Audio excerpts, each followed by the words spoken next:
तहरीक इंसाफ को आज बड़ी अदालती और सियासी कामयाबी मिली है, जिसके साथ ही तहरीक इंसाफ की पार्लिमानी सियासत में वापसी भी हो गई है, जबकि हुकूमत की 2/3 अक्सरियत का इम्कान खत्म हो गया है। आज सुप्रीम कोर्ट ने न सिर्फ मखसूस नशिस्तों के केस में इलेक्शन कमीशन और पेशावर हाई कोर्ट के फैसलों को कलअदम करार दिया है, बल्कि कौमी असम्बली में 39 अराकीन को फौरी तौर पर तहरीक इंसाफ के अराकीन करार दे दिया है, जबकि 41 अराकीन को वक्त दिया है कि वो चाहें तो 15 दिन के अंदर तहरीक इंसाफ से अपनी वाबस्तगी जाहिर कर सकते हैं, और फिर 7 दिन में इलेक्शन कमीशन तहरीक इंसाफ से कहेगा कि वो 15 दिन के अंदर तस्दीक करे कि ये रुकन असेंबली हमारा ही उम्मीदवार था, और इसके बाद इलेक्शन कमीशन उन्हें तहरीक इंसाफ के अराकीन डिक्लेयर करेगा, और फिर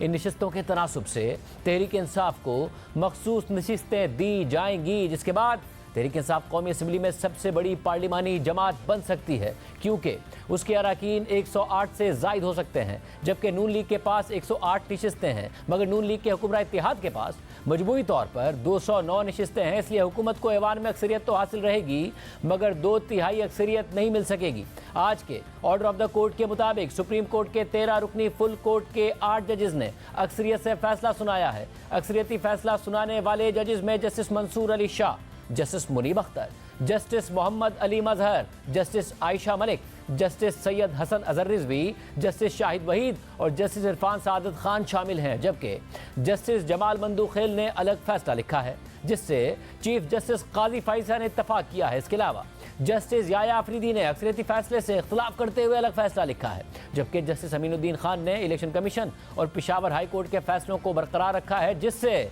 जस्टिस नईम अख्तर अफगान ने भी इत्तफाक किया है। इन सारे फैसलों की तफसीली वजूहात बाद में जारी की जाएंगी। तहरीक इंसाफ फैसले को तवक्कात से बढ़कर रिलीफ करार दे रही है, और खुद इमरान खान ने इस फैसले पर रद्द-ए-अमल देते हुए इलेक्शन कमीशन पर तहफ़्फ़ुज़ात का इजहार किया है। चीफ इलेक्शन कमिश्नर और इलेक्शन कमीशन के अराकीन से इस्तीफे का मुतालबा कर दिया है, मगर साथ ही चीफ जस्टिस काजी फाइसा से कहा है कि वो मुझसे और तहरीक इंसाफ से मुताल्लिक केसेस से खुद को अलग करें। मगर दिलचस्प बात यह है कि आज के फैसले में अक्सरियती जजेस में जस्टिस मोहम्मद अली मजहर भी शामिल हैं, जो चीफ जस्टिस के साथ उस बेंच का हिस्सा थे जिसने तहरीक इंसाफ के इंट्रा पार्टी इलेक्शन को कलअदम करार देने का इलेक्शन कमीशन का फैसला बरकरार रखा था, जिसके नतीजे में तहरीक इंसाफ से उसका इंतखाबी निशान बल्ला छिन गया था। जबकि आज चीफ जस्टिस काजी फाइसा ने जस्टिस जमाल बंदूखेल के उस अक़लियती फैसले से इत्तफाक किया है, जिसमें तहरीक इंसाफ को बल्ले का निशान ना मिलने के बावजूद पार्लिमानी पार्टी करार दिया गया है। यानी तहरीक इंसाफ को पार्टी मानने का फैसला 13 में से 11 जजेस की अक्सरियत ने दिया है,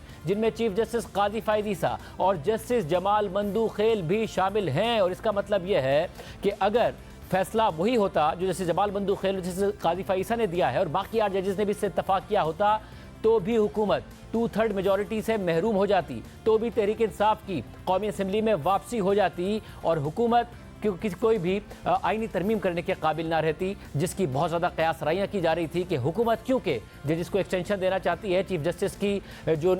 मुद्दत है उसका 3 साल के लिए तयन करना चाहती है, इसलिए इन खदशात का इज़हार किया जा रहा था। जबकि 8 जजिस के मुख्तसर अक्सरियती फैसले के मुताबिक मखसूस नशिस्तों से मुताल्लिक 25 मार्च 2024 को जारी किया गया पेशावर हाई कोर्ट के फुल कोर्ट बेंच का फैसला कलअदम करार दिया जाता है, जबकि 1 मार्च 2024 को जारी किया गया इलेक्शन कमीशन का फैसला आइन के खिलाफ और कानूनी इख्तियार के बगैर है, और यह फैसला कोई कानूनी असर नहीं रखता। साथ ही इलेक्शन कमीशन के वो नोटिफिकेशंस जिनके जरिए मज़कूरा अफराद को कौमी और सूबाई असम्बलियों में ख़वातीन और अक़लियतों की मखसूस नशिस्तों पर कामयाब करार दिया गया, उन नोटिफिकेशंस को गैर आइनी और कानूनी इख्तियार के बगैर करार दिया जाता है। साथ ही उन नोटिफिकेशंस को 6 मई 2024 की तारीख से मनसूख किया जाता है, जिस वक्त सुप्रीम कोर्ट ने इस केस में अपीलों पर उबूरी हुक्मनामा जारी किया था। फैसले के मुताबिक यह करार दिया जाता है कि इंतखाबी निशान का ना होना या ना दिया जाना किसी भी तरह से किसी सियासी जमात के इंतखाबात में हिस्सा लेने और अपने उम्मीदवार खड़े करने के आइनी और कानूनी हुकूक को मुतासिर नहीं करता, चाहे आम इंतखाबात हों या ज़िमनी इंतखाबात हों। इलेक्शन कमीशन की आइनी जिम्मेदारी है कि वो इसी के मुताबिक काम करे और तमाम कानूनी दफ़ात की तशरीह और उनका इतलाक़ करे। फैसले के मुताबिक आइन के आर्टिकल 51 की शिक 6 के पैराग्राफ डी और ई और आर्टिकल 106 की शिक 3 के पैराग्राफ सी के मायनों में पाकिस्तान तहरीक इंसाफ सियासी जमात थी और सियासी जमात है, जिसने 2024 के आम इंतखाबात में कौमी असम्बली और सूबाई असम्बलियों में जनरल नशिस्तें जीती हैं। मज़कूरा अपीलों की समाअत के दौरान 27 जून को इलेक्शन कमीशन के वकील ने अदालत के सामने कौमी असम्बली के 80 अरकान की एक लिस्ट रखी, जिनमें इलेक्शन से मुतालिक तफसीलात दर्ज थी। इलेक्शन कमीशन के वकील ने वाज़े तौर पर कहा कि इलेक्शन कमीशन फराहम किए गए डेटा के साथ खड़ा है और ये लिस्ट 3 कॉलम्स पर मुश्तमिल थी। पहले कॉलम में नामजदगी फॉर्म में उम्मीदवार की जानिब से बयान हल्फी या डिक्लेरेशन दिया गया था, यानी मेरी फलाह पार्टी से वाबस्तगी है, जबकि दूसरे कॉलम में इलेक्शन एक्ट के सेक्शन 66 के मुताबिक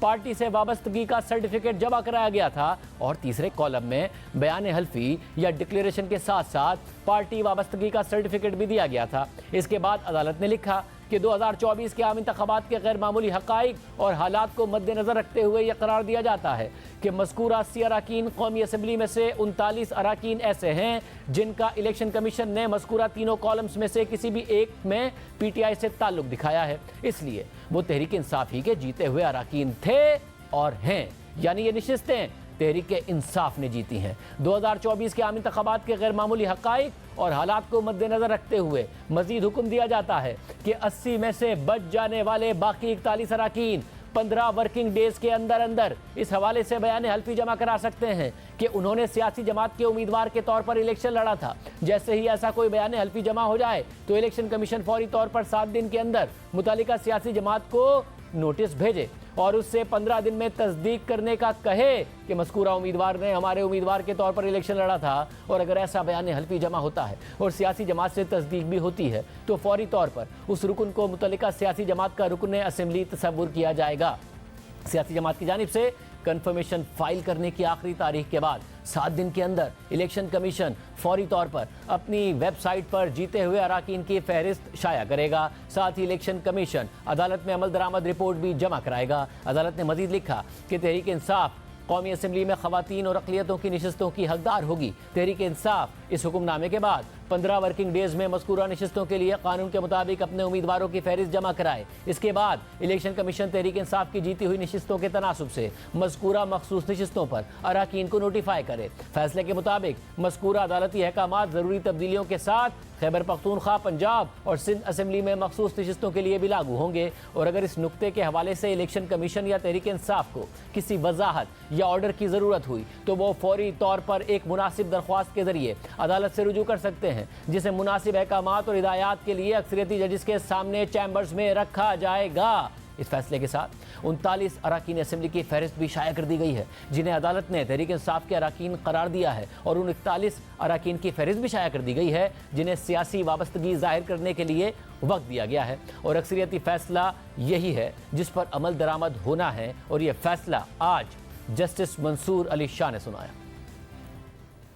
The impugned judgment dated 25th of March 24 of the learned full bench of the High Court is set aside.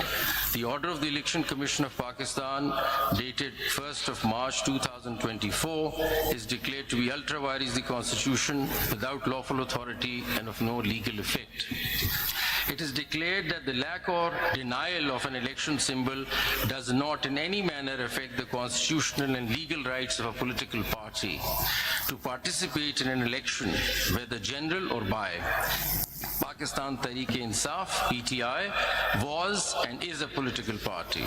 which secured or won the 2 terms being interchangeable general seats in the national and provincial assemblies in the general elections of 2024 as hereinafter provided.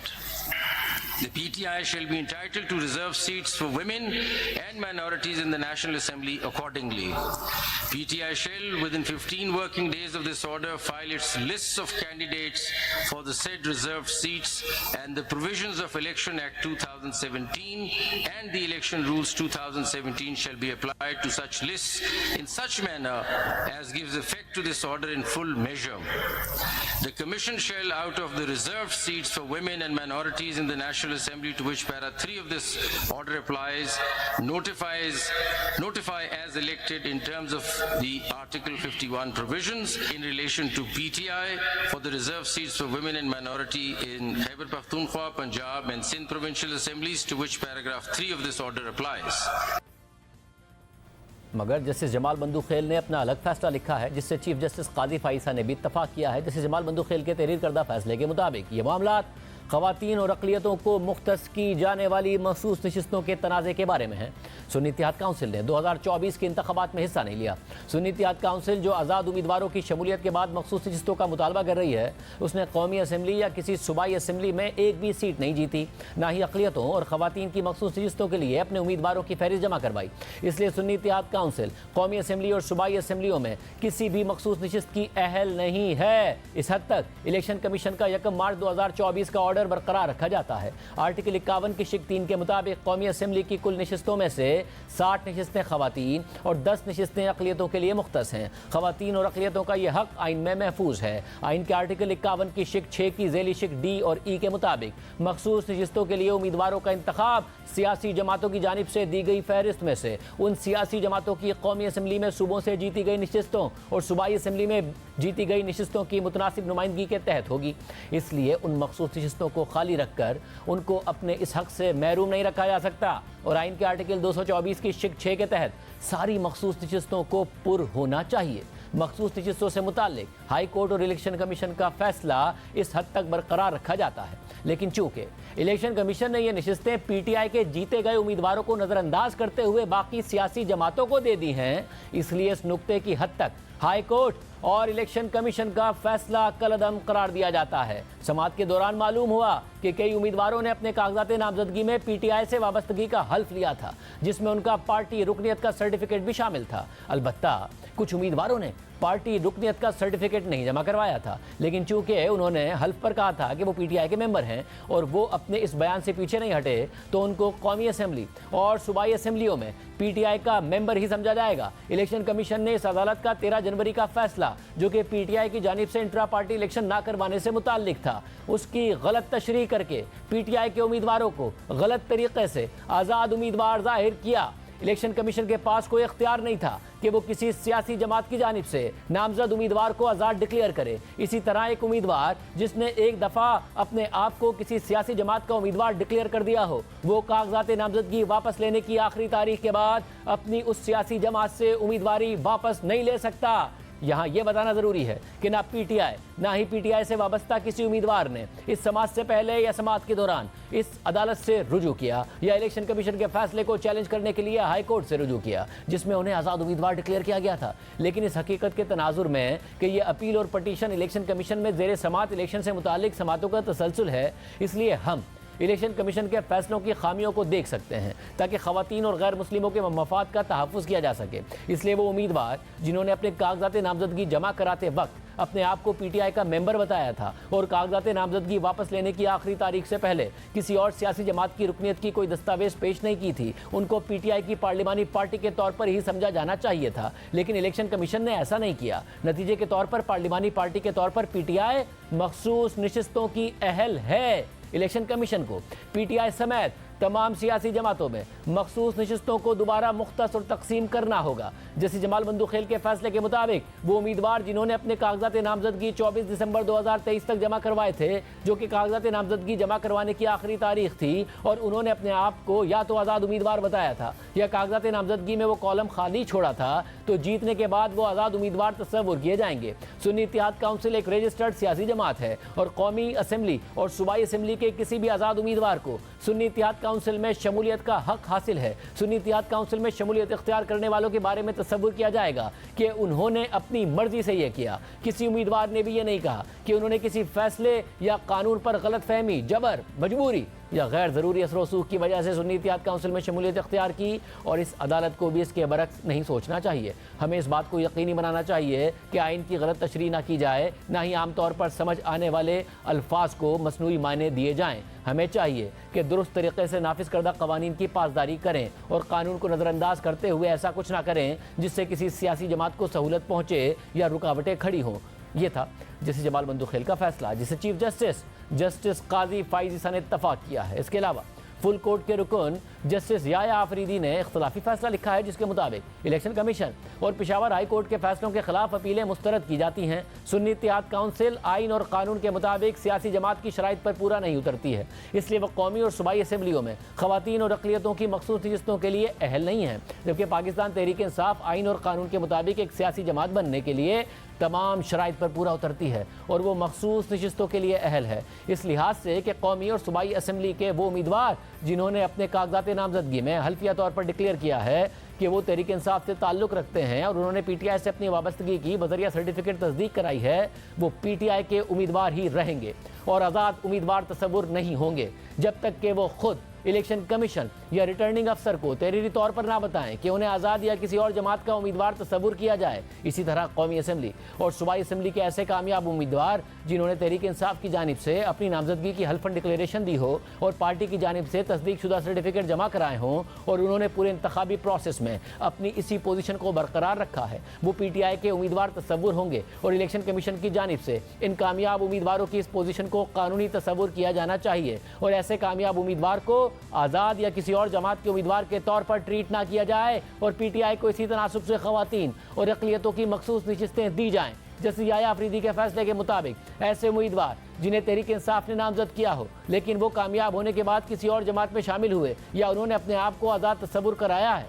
उन्होंने अपने voters के एतमाद को नज़रअंदाज किया है और अवामी राय को मजरूह किया है। अगरचे ऊपर बताए गए नकात के कानूनी असरात और नताइज के साथ साथ इलेक्शन कमीशन के इक़दामात पर गहरी तशवीश है, मगर इन मामलात को मौजूदा अपीलों और दरख्वास्तों में चैलेंज नहीं किया गया और वो अफराद जो इनसे मुतासिर होंगे वो इस अदालत के सामने फरीक नहीं है। इसलिए इलेक्शन कमीशन को यह हिदायत देना कि वह खवातीन और अक़लियतों की मखसूस नशिस्तों को कौमी और सूबाई असम्बली की किसी सियासी जमात को दे, ये कानूनी तौर पर मुनासिब नहीं है। इलेक्शन कमीशन को यह हिदायत दी जाती है कि वो मुतल्लिका फरीकैन को सुनने के बाद और अगर ज़रूरत पड़े तो इस मामले पर गुज़िश्ता फैसले को देख कर 7 दिनों में इस फैसले पर अमल दरामद करें। आज सुप्रीम कोर्ट के मखसूस नशिस्तों के केस में फैसले के बाद कौमी और सूबाई असम्बलियों के जिन 39 अराकीन ने 8 फरवरी के इलेक्शन में तहरीक इंसाफ से वाबस्तगी जाहिर कर दी थी, वो आज के बाद से तहरीक इंसाफ के अराकीन असम्बली तस्वुर किए जाएंगे, जबकि जिन 41 अराकीन ने अपने कागजात नामजदगी में पार्टी वाबस्तगी जाहिर नहीं की थी उन्हें भी तहरीक इंसाफ की पार्लिमानी पार्टी का हिस्सा बनने के लिए वक्त दिया गया है